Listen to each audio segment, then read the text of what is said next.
Orang bilang life begins at 40, karena biasanya memasuki umur 40, kondisi keuangan kamu udah mapan dan kamu udah lebih bisa menikmati hidup karena udah ada beberapa kebutuhan yang terpenuhi. Kebetulan tahun ini saya memasuki usia 40 dan selama 16 tahun karir saya di dunia finansial, saya belajar banyak hal penting soal uang. Di video ini, saya mau share beberapa hal yang seharusnya kamu tahu sebelum memasuki usia 40, supaya kamu bisa lebih menikmati hidup dan punya kebahagiaan finansial. Jadi, stay tune. Yang pertama, hidup itu emang nggak adil. Setiap orang punya latar belakang finansial yang beda-beda. Ada yang lahir dari keluarga kaya, menengah ke atas, menengah ke bawah, dan keluarga miskin.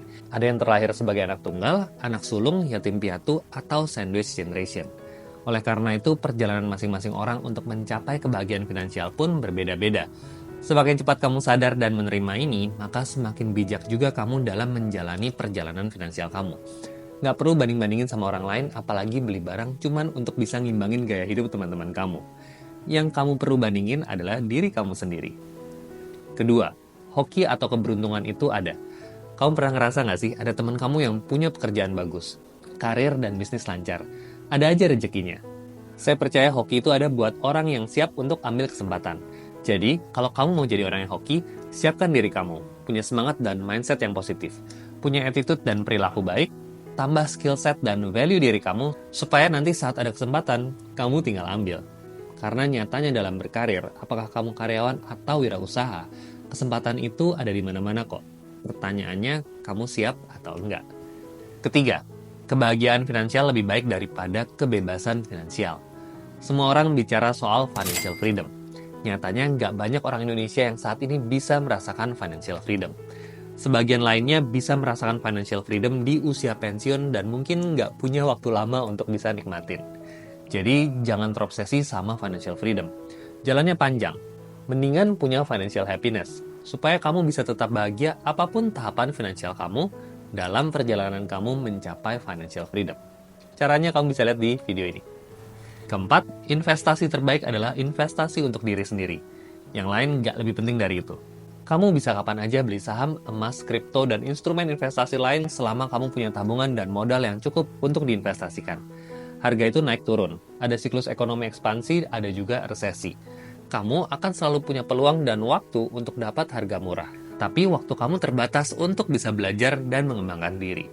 Jadi, fokus sama diri kamu sendiri dan perbanyak pendapatan kamu. Karena buat saya lebih baik saya investasi aman di return kecil dengan modal besar daripada modal kecil dengan return besar yang resikonya juga besar. Kelima, hubungan resiko sama imbal hasil itu beneran ada. High risk, high return, low risk, low return. Kalau kamu ditawarin investasi low risk, high return, kemungkinannya ada resiko lain yang kamu nggak tahu atau kamu ditipu. Resiko investasi itu pasti ada, tapi kamu bisa mitigasi resiko ini dengan strategi investasi yang baik. Ada banyak cara, misalnya perpanjang jangka waktu investasi, hedging, atau diversifikasi. Keenam, cash is king, tapi cash flow is king kong. Seperti ada kutipan yang bilang, your financial success is measured by how well you manage your cash flow, not by your income. Karena percuma seberapa besar pun pendapatan kamu, kalau kamu nggak bisa kontrol gaya hidup dan pengeluaran kamu. Ketujuh, kaya itu sifatnya personal. Kamu sendiri yang tahu dan rasain, bukan yang orang lain lihat. Kaya itu nggak cuma punya uang, tapi punya hubungan baik sama orang yang kita sayang, punya waktu, punya kebebasan memilih, punya kesehatan, dan punya kebahagiaan. 8. Uang bisa beli kebahagiaan. Memang uang nggak bisa beli segalanya, tapi ingat segala hal butuh uang. Makanya kita tetap harus punya pekerjaan yang layak, pendapatan yang cukup, dan perencanaan keuangan yang baik supaya kita bisa punya uang untuk membahagiakan diri kita sendiri dan orang lain yang kita sayang. 9. Memang ada istilah utang baik dan utang buruk, utang konsumtif dan utang produktif. Tapi buat saya lebih baik nggak punya utang sama sekali. Saya baru-baru ini melunasin utang KPR dan rasanya lega banget.